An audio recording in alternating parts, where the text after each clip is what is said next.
Siguiendo con nuestra serie de videos de instrucción en ventilación mecánica, hemos querido agregar un aspecto de la ventilación mecánica que nos parece importante. Seguimos trabajando hoy día con uno de los ventiladores híbridos que existen hoy día en el mercado. Es un VN500 que tiene la modalidad y en este momento está funcionando en modalidad de ventilación de alta frecuencia. Para comenzar a hablar de ventilación de alta frecuencia, creo que es tremendamente importante entender de qué estamos hablando. El primer punto es saber cuál es la definición de alta frecuencia. Cuando hablamos de ventilación convencional, lo que estamos haciendo es simulando una ventilación como sucede fisiológicamente, donde hay un volumen de intercambio gaseoso y un volumen que entra al pulmón que es sobre el espacio muerto. Cuando cambiamos nuestro paradigma y entramos en una ventilación de alta frecuencia, claramente estamos haciendo una ventilación que no es la fisiológica y por definición estamos usando volúmenes tidales bajo el espacio muerto, es decir, estamos hablando de volúmenes bajo 2,5 a 3 ml por kilo y además de eso estamos usando frecuencias respiratorias suprafisiológicas, donde habitualmente vamos a usar más de 180 respiraciones por minuto. En alta frecuencia, el concepto de frecuencia usamos una unidad diferente y la unidad es Hertz. Y la unidad de Hertz, un Hertz serían 60 ciclos por minuto, es decir, un Hertz es el número de ciclos que hay en un segundo. Y vamos a usar, como estamos usando tan altas frecuencias, el concepto de ahora en adelante en Hertz. El ventilador hemos configurado la pantalla para que nos muestre los valores que vamos a utilizar. Y si ustedes ven aquí abajo, claramente el primer valor que podemos nosotros modificar es el valor de fracción inspirado de oxígeno, ¿cierto? A continuación vamos a usar o vamos a poder modificar el concepto de frecuencia y está en las unidades que estábamos hablando. En este caso estamos a 10 Hz. Eso significa en la práctica una frecuencia respiratoria de 600 ciclos por minuto. La relación inspiración-expiración, que es un concepto que en alta frecuencia también tenemos, y la presión media de la vía aérea y la amplitud. Repasemos muy brevemente cómo funciona el circuito de un ventilador mecánico. El circuito no cambia cuando estamos utilizando alta frecuencia en estos ventiladores híbridos, donde básicamente tenemos una salida inspiratoria, vamos a tener un humidificador, posteriormente la rama inspiratoria del circuito, nuestro pulmón que está simulando a nuestro paciente, el sensor de flujo, la rama expiratoria que finalmente va a pasar por una pequeña trampa de agua y vamos a llegar a la válvula expiratoria. La válvula expiratoria en este ventilador en particular es donde se genera el pulso o la oscilación. A diferencia de los ventiladores convencionales exclusivos de alta frecuencia oscilatoria, donde la forma en que se genera el pulso de oscilación es en una rama inspiratoria por un gran diafragma, en este ventilador el pulso oscilatorio se va a generar en la válvula expiratoria. Y quiero mostrarles a ustedes una válvula expiratoria desarmada para que vean, o extraída del ventilador, para que ustedes vean cómo se genera este pulso. Si nosotros extraemos esta válvula expiratoria, la podemos ver aquí, la tengo en mi mano, una segunda válvula expiratoria. Vamos a ver que su característica fundamental es, en la zona reversa va a tener un pequeño diafragma metálico montado en una silicona que permite la oscilación. Si ustedes ven, esa oscilación, ¿cierto?, que la vamos a tener generada por un sistema dentro de la válvula expiratoria, va a estar en línea con la rama expiratoria de este ventilador. Al lado vamos a tener un circuito. Ustedes notarán que es un ventilador tremendamente poco ruidoso o bastante silencioso, y la característica es que tiene un pequeño silenciador y por ende el silenciador va a estar adosado lateralmente a la válvula expiratoria y una pequeña trampa de agua. Esto es lo que estamos viendo en el ventilador insertado acá. Y la forma entonces que se genera ese pulso oscilatorio en este ventilador en particular va a ser en la rama expiratoria y no inspiratoria. En alta frecuencia, el intercambio gaseoso conceptualmente es diferente. Sabemos que hay dos aspectos de la ventilación mecánica y el intercambio gaseoso que esquemáticamente nos pueden ayudar a entenderlo mejor. Lo primero, centrémonos en lo que es oxigenación. La oxigenación va a depender básicamente, tanto en ventilación convencional como en alta frecuencia, de dos variables. Primera, la fracción inspirada de oxígeno que yo introduzca al circuito respiratorio conectado al paciente. Eso significa cuánto oxígeno porcentualmente de la mezcla de gas estoy introduciendo. Y obviamente voy a partir desde aire, 21%, hasta 100% de oxígeno. El otro aspecto es con qué presión yo introduzca ese gas dentro del circuito conectado al sistema. La presión a la cual esté sometido ese sistema respiratorio también va a impactar sobre la oxigenación. Por otro lado, vamos a tener la otra rama, que es la rama ventilatoria. Y la rama ventilatoria, en el fondo, va a tener que ver directamente con el intercambio de CO2 o anhídrido carbónico.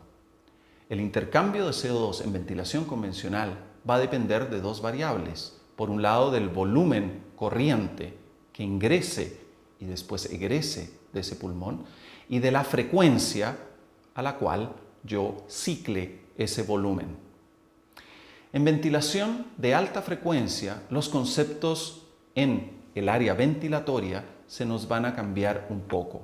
Y como vemos en el esquema, va a haber un concepto que cada vez se está validando más dentro de la ventilación de alta frecuencia, que se llama volumen tidal en alta frecuencia. Sabemos que estamos usando un volumen tidal infra o bajo el espacio muerto fisiológico. Pero ese volumen que oscila, entra y sale de ese sistema respiratorio, pareciera tener o tiene una alta correlación con el lavado de CO2 de ese sistema. Y por ende, ese volumen tidal en alta frecuencia, o sus siglas en inglés VTHF, es un concepto que actualmente cobra gran importancia en esta modalidad ventilatoria. El volumen tidal en alta frecuencia va a depender básicamente o va a estar influenciado por un lado, la presión media de esa vía aérea, que es la presión a la cual va a estar sometido ese circuito respiratorio y por ende el paciente, sobre la cual yo superimpongo una oscilación. Y eso en esencia es ventilación de alta frecuencia. Va a ser, por decirlo así, un CPAP endotraqueal sobre el cual se le sobreimpone una oscilación. La amplitud de la oscilación, que es una amplitud en presión, va a definir en el fondo el volumen tidal en alta frecuencia, dependiendo de la distensibilidad del circuito y otras variables. Pero en términos generales vamos a tener un volumen que entra y sale definido por ese delta de presión que genere el ventilador. El otro aspecto de la ventilación mecánica tiene que ver con el intercambio de anhídrido carbónico o CO2. Ese aspecto lo podríamos esquematizar como ventilación. La ventilación en ventilación mecánica convencional tiene que ver con dos parámetros: volumen tidal y frecuencia, que evidentemente definen lo que es el volumen minuto, es decir, cuánto gas entra y sale del sistema respiratorio en una unidad de tiempo. En alta frecuencia el concepto es a la vez en algunos aspectos parecido, pero también diferente. Y se define en el fondo la ventilación de alta frecuencia como una oscilación sobre esta presión media de la vía aérea, es decir, estamos frente a prácticamente un CPAP endotraqueal sobre el cual se le superimpone una oscilación de presión, ¿cierto? Un delta P, ¿cierto? Un delta de presión. Y donde ese delta de presión, la amplitud de ese delta de presión, va a definir un concepto que es el volumen tidal en alta frecuencia. Es decir, el volumen que entra y sale del sistema respiratorio, que como vimos y sabemos en esta modalidad ventilatoria es un volumen bajo el espacio muerto fisiológico, es decir, bajo 2,5 a 3 ml por kilo. El volumen tidal en alta frecuencia está muy correlacionado con la eliminación de CO2 y por ende con la presión parcial de CO2 en sangre, la PCO2. Por ende, en la medida que nosotros aumentemos el volumen tidal en alta frecuencia, vamos a generar más eliminación de CO2 y vamos a bajar nuestra presión parcial de CO2 en sangre. Y este VTHF lo vamos a poder impactar de diferentes maneras. La primera, definitivamente, a través de aumentar o disminuir el delta P o cuánta oscilación de presión se genera alrededor de la presión media de la vía aérea. Y la segunda, a través de cuántas veces en una determinada unidad de tiempo generamos esa oscilación, que sería la frecuencia. En este caso, como vimos, está definida en una unidad de Hertz, ciclos por segundo. Sabemos que a mayor delta P vamos a tener mayor VTHF. Sin embargo, la relación con la frecuencia en este caso es diferente. Cuando nosotros bajamos la frecuencia, le permitimos al sistema oscilar con más tiempo.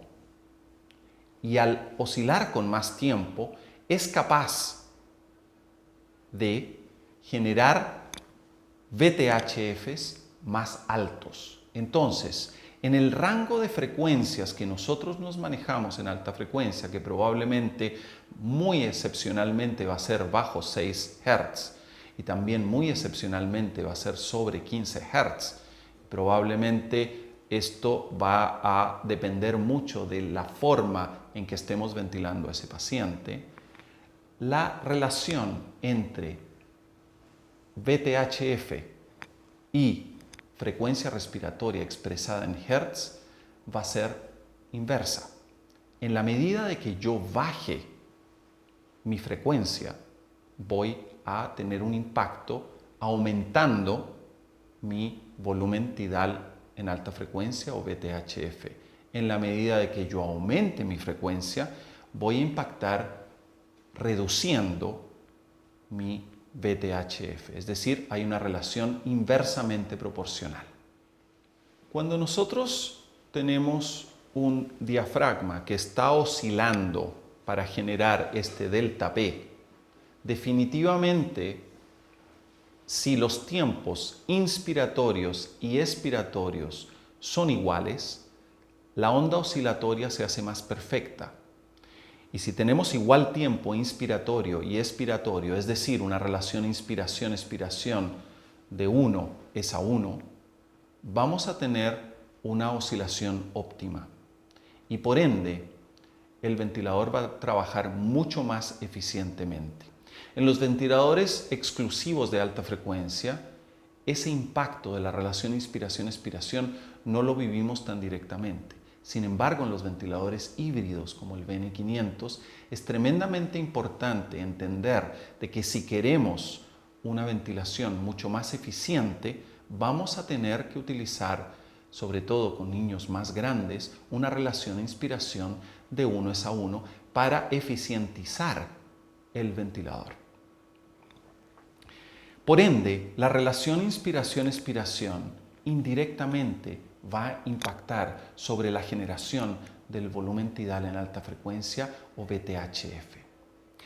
Quiero recalcar de que a diferencia del volumen tidal en ventilación convencional, donde tenemos números aproximados en los cuales sabemos que va a andar dentro de los rangos fisiológicos, en alta frecuencia, el VTHF, vamos a tener ciertos rangos, pero definitivamente no podemos anticipar que los rangos sean categóricos para un paciente.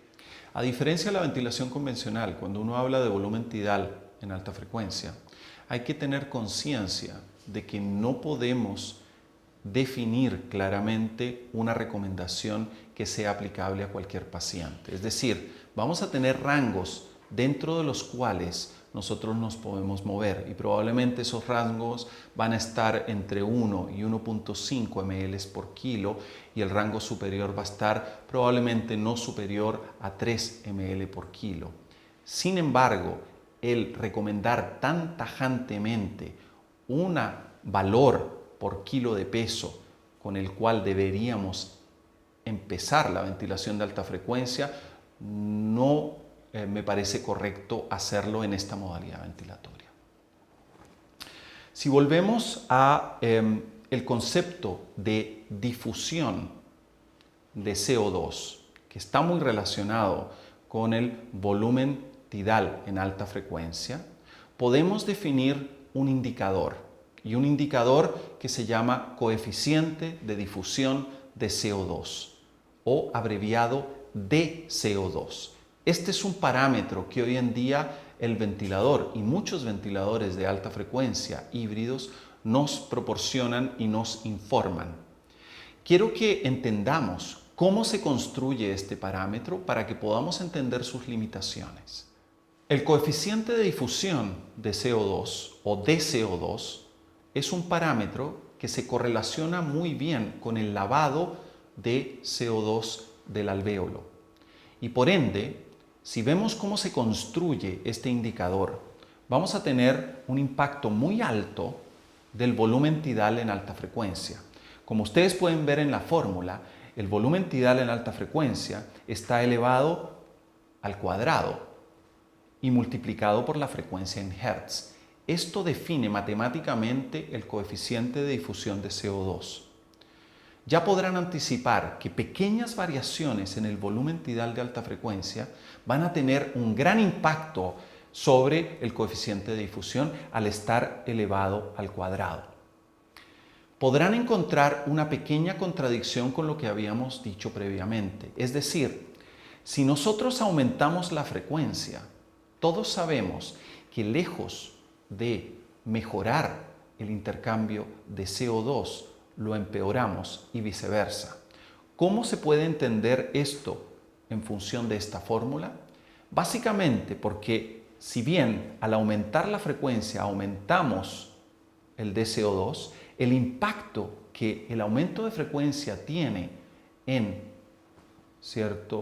reducir el volumen tidal en alta frecuencia, el cual está al cuadrado, va a tener mucho más peso en esta fórmula y por ende el resultado final va a ser el reducir el coeficiente de difusión.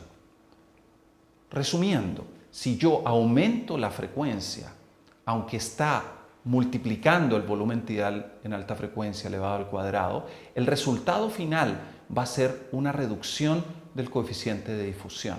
Básicamente porque va a reducir muy importantemente el volumen tidal en la alta frecuencia.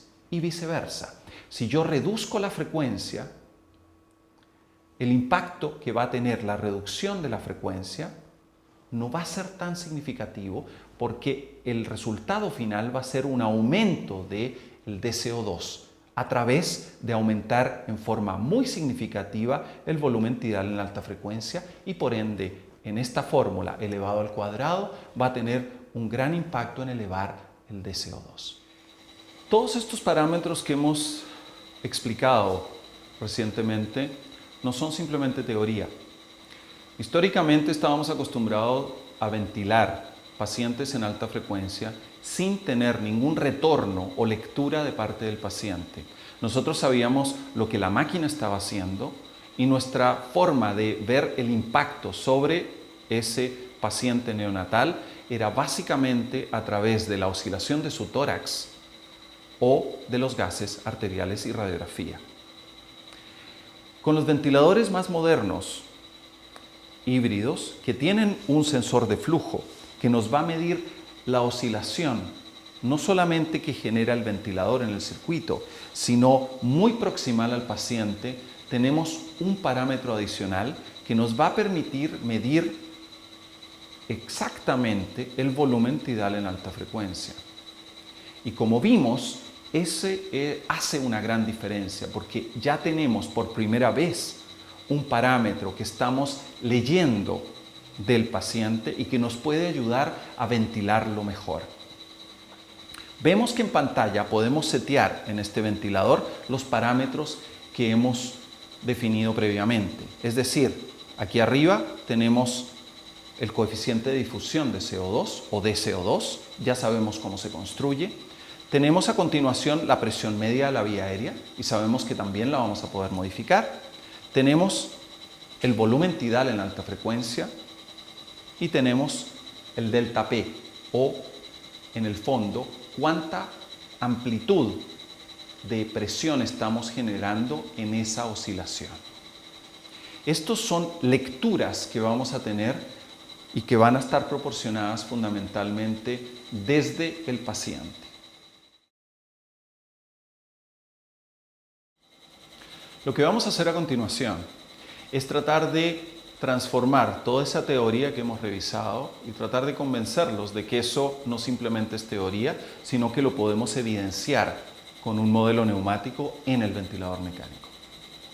Entonces, en la práctica, les quiero demostrar cómo el modificar diferentes parámetros en nuestra ventilación, estando en modalidad de alta frecuencia, y el impacto que va a tener esas modificaciones sobre un elemento fundamental en la ventilación de alta frecuencia, que es el volumen tidal en alta frecuencia y que sabemos que se correlaciona muy bien con la eliminación de CO2. Lo que vamos a hacer a continuación es utilizar un modelo neumático para mostrar en la práctica el impacto que tiene la modificación de diferentes variables sobre un parámetro que hemos visto que es fundamental en esta modalidad ventilatoria, que es el volumen tidal en alta frecuencia. Si vemos lo que estamos haciendo en este momento, estamos ventilando con una fracción inspirada de oxígeno de 0,21, o sea, es decir, aire ambiental, una frecuencia de 10 Hz, una relación inspiración-expiración clásica de 1:2, una presión media de la vía aérea de 10 y una amplitud de 20. Con eso podemos leer el ventilador que lo que nos está dando en materia de coeficiente de difusión son alrededor de 146. La presión media está leyendo exactamente lo mismo o muy cercano a lo que nosotros seteamos. Y el volumen tidal en alta frecuencia, es decir, la oscilación que el ventilador está detectando en la zona proximal al paciente en términos de volumen de oscilación o volumen tidal en alta frecuencia, es de 3.7 a 3.8 ml. Y el delta P, como vimos, estaba seteado en 20 y está midiendo 20. Si nosotros hacemos una modificación, como es clásico, si quisiéramos mejorar la ventilación, es decir, eliminar CO2, clásicamente el parámetro que primero modificaríamos sería el delta P, ¿cierto? O la amplitud. Vamos a hacer una modificación arbitraria de 20 a 30 de delta P. Y lo que vamos a hacer es subir a 30 y quiero que se fijen en el impacto que estamos teniendo sobre el coeficiente de difusión y sobre el volumen tidal en alta frecuencia. Están, como ustedes vieron a través de la fórmula, muy correlacionados. Y entonces tuvimos un aumento de casi 40 puntos en el coeficiente de difusión y tuvimos un aumento de alrededor de 3.6 a 4.3 a 4.4 en el volumen tidal en la alta frecuencia. En un paciente o en un setting clínico, esto se debería traducir en un impacto sobre la ventilación alveolar, es decir, reducción de la CO2. Sin embargo, 10 puntos de modificación de la amplitud no tuvieron un impacto tan relevante sobre el volumen tidal en alta frecuencia. Voy a volver a la basal. Nuevamente vamos a volver a los 20 de amplitud y volver a nuestra basal. Rápidamente entonces vamos a ir viendo que vamos a volver a los parámetros iniciales. Vamos a volver a un volumen tidal de 3.6 aproximadamente y deberíamos rápidamente volver a un coeficiente de difusión aproximadamente de 140 como el que teníamos anteriormente. Y estamos retornando a ese valor gradualmente. Este es un valor calculado, evidentemente. Hagamos una nueva modificación. Vimos que el bajar o subir la frecuencia va a tener un impacto sobre la difusión o el coeficiente de difusión y a su vez, evidentemente, a través del VTHF. Entonces, recordemos la fórmula. Si nosotros bajamos la frecuencia, si bien vamos a impactar negativamente sobre el DCO2, se va a compensar con creces por el aumento del VTHF. Eso dice la teoría. Veamos si eso sucede en la práctica. Vamos a modificar y vamos a bajar 2 puntos la frecuencia, de 10 a 8. Quiero que se fijen ahora, entonces, en lo que está sucediendo con el VTHF. El VTHF, que estaba aproximadamente en 3.6, subió más de un punto y está alrededor de 4.7. Y la DCO2 también debería tener un impacto. Démosle un poco de tiempo para que lo calcule adecuadamente y estamos viendo entonces en este momento un valor de DCO2 con solamente 2 puntos de frecuencia bastante importante. Entonces, tenemos una reducción en la frecuencia. Al tener una reducción en la frecuencia, nosotros vamos a tener una oscilación más efectiva y si bien la frecuencia va a bajar, el impacto que va a tener, como vemos, sobre el VTHF va a tener un impacto final sobre la difusión de CO2 muy alto. Y eso lo podemos leer acá en el coeficiente de difusión de CO2, donde estamos superando los 180. Si hacemos el cambio inverso y esta vez, en vez de bajar la frecuencia, volvamos a nuestra basal de 10, dejemos que el sistema se estabilice nuevamente y logremos nosotros los valores con los que habíamos partido, deberíamos volver a 3.6, 3.7 de VTHF y a eso estamos volviendo y alrededor de 140 o un poco menos de coeficiente de difusión. Si nosotros ahora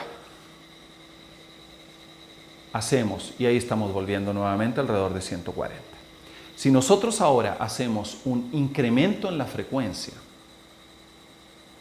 el impacto que podemos prever va a ser una reducción en el volumen tidal en alta frecuencia o VTHF, y vamos a tener un impacto muy negativo sobre el coeficiente de difusión de CO2, a pesar de que estamos aumentando la frecuencia respiratoria. Hagámoslo, subamos 2 puntos y vamos a estar ahora en 12 Hz. Veamos el impacto que tiene primero sobre VTHF y estamos viendo cómo rápidamente el VTHF reduce su valor, es decir, estamos oscilando un volumen, a pesar de que menor, a pesar de que no hemos tocado en ninguna de las demostraciones la amplitud excepto en la primera. Yo no he tocado la amplitud, sin embargo, el volumen tidal, solo por modificar la frecuencia, lo hemos impactado. Y como ustedes pueden ver a continuación, estamos claramente teniendo un impacto sobre el coeficiente de difusión. ¿Qué se traduciría clínicamente? ¿En qué se traduciría o de qué manera se podría esperar tener una traducción clínica en este caso? En que si estuviéramos ventilando un paciente al bajar el VTHF, nosotros deberíamos tener una reducción en ese paciente, ¿cierto? Perdón, no una reducción, sino un aumento de la PCO2. Veamos entonces, miren el enorme impacto que ha tenido sobre el VTHF y en consecuencia sobre la DCO2, un aumento de solo 2 puntos de frecuencia, es decir, de 10 a 12 Hz. Quiero que volvamos a nuestros parámetros basales y recordemos, estábamos con 10 de frecuencia, relación de inspiración de 1:2, una clásica relación de inspiración en alta frecuencia, presión media de la vía aérea de 10 y una amplitud de 20. Démosle tiempo al sistema que se estabilice y vamos a volver entonces a aproximadamente un volumen tidal en alta frecuencia de 3.6 a 3.7 y una DCO2 aproximada de ligeramente por debajo de 140. Quiero que veamos ahora un parámetro que clásicamente no modificamos en alta frecuencia y que sí puede tener cierto impacto sobre la ventilación, específicamente sobre la remoción de CO2. Anteriormente les mencioné que probablemente, sobre todo en los pacientes más grandes, pudiese ser útil en este tipo de ventiladores el utilizar una relación inspiración-expiración de 1:1. Quiero mostrarles por qué. Si nosotros tenemos una relación inspiración-expiración de 1:2, en el fondo tenemos una inspiración que ocupa 1/3 del ciclo respiratorio y una expiración que ocupa 2/3 del ciclo expiratorio. Si nosotros cambiamos a una relación inspiración de 1:1, le estamos dando 50% a la inspiración y 50% a la expiración. Y quiero que vean cómo tiene un modesto impacto de casi 4 décimas sobre el volumen, más inclusive, sobre el volumen tidal en alta frecuencia. Yo no he modificado ningún otro parámetro. Sin embargo, he logrado subir el coeficiente de DCO2 de 140 o menos a casi 160 solo con modificar la relación inspiración-expiración de 1:2 a 1:1. ¿Por qué? Porque le estoy dando más tiempo proporcionalmente al gas en la inspiración de oscilar y eso lo hace más eficiente la transmisión de ese impulso oscilatorio a la zona proximal del paciente. Y lo que resulta finalmente es un impacto de 3.6, 3.7 a 4.1 de volumen tidal en alta frecuencia. De alguna manera le genera un efecto booster al ventilador. Si nosotros lo dejamos en esto, recuerden el impacto que estábamos teniendo con la amplitud. La vez pasada subimos solamente 10 puntos de amplitud, es decir, de 20 a 30. Volvamos a hacer eso.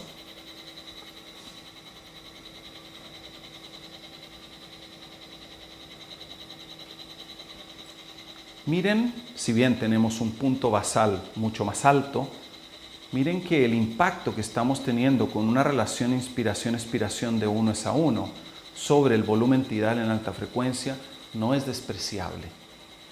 Estamos de alguna manera potenciando más el ventilador, haciéndolo más eficiente. Y vamos a llegar a un DCO2 en esta oportunidad que supera los 280. No habíamos logrado eso con una relación inspiración de 1:2. Lo estamos logrando con una relación inspiración-expiración de 1:1.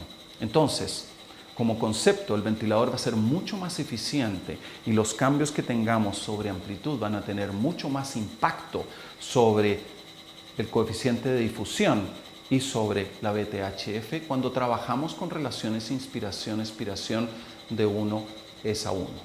Nosotros, en general, en nuestra práctica clínica, estamos trabajando fundamentalmente con relaciones inspiración-expiración de 1:1 en aquellos pacientes más grandes, es decir, sobre 2,5 a 3 kilos.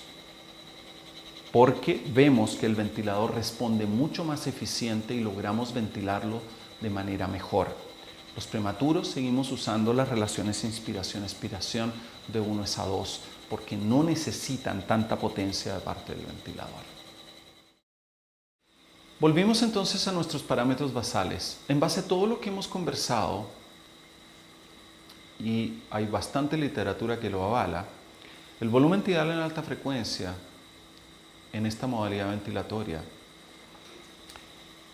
es tremendamente útil en entender qué es lo que está pasando a nivel de la difusión de CO2 en el paciente.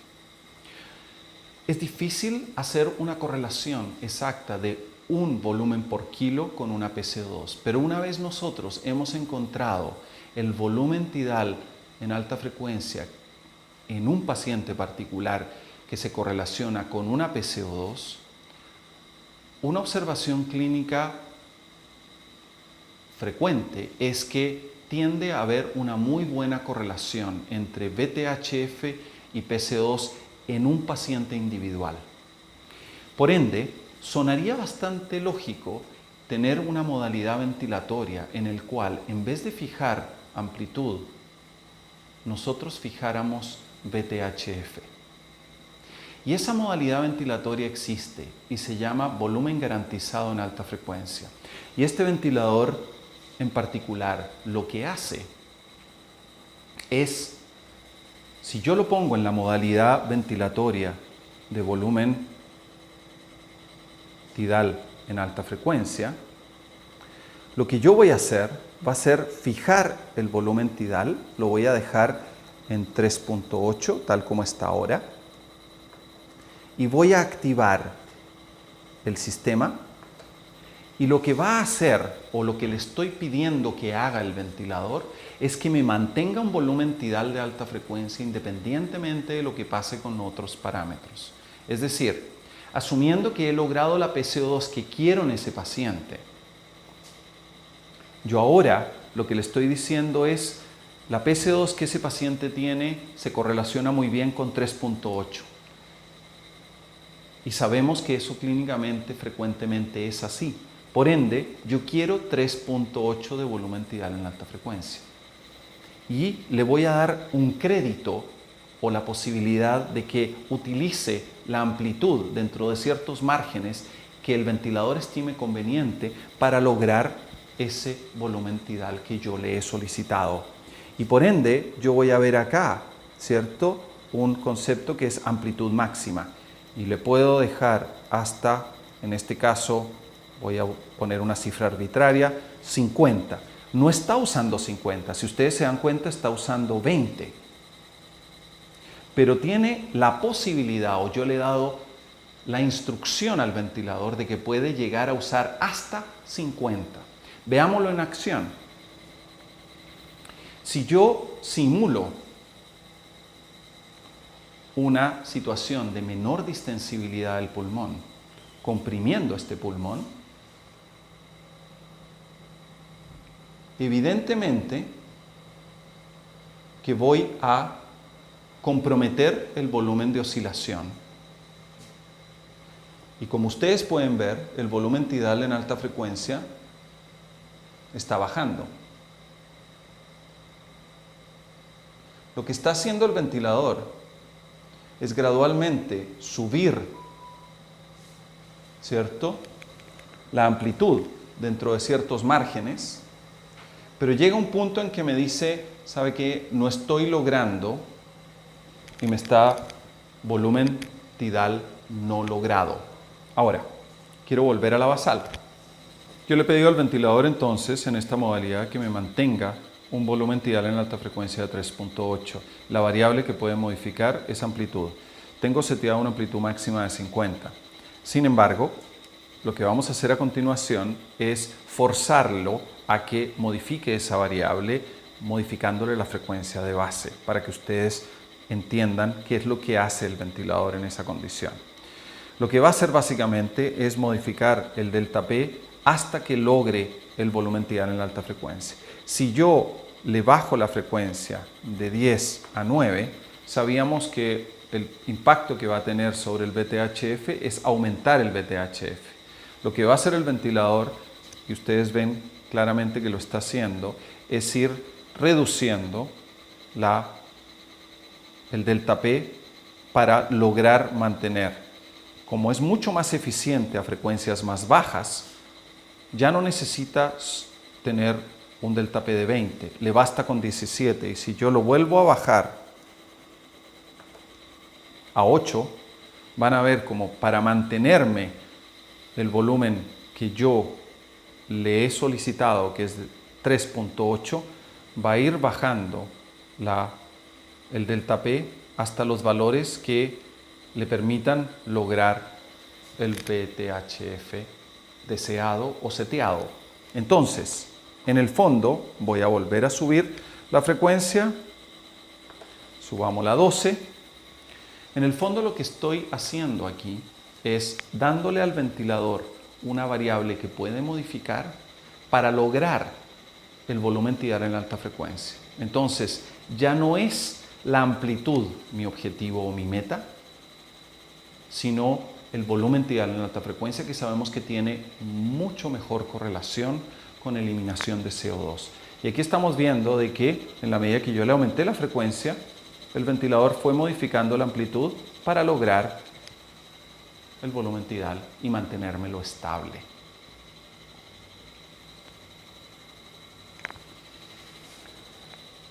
Entonces, después de todo lo que hemos conversado, y para cerrar este video, básicamente quería conversarles algo de cuál es el enfrentamiento que tenemos cuando vamos a querer conectar a un paciente en alta frecuencia.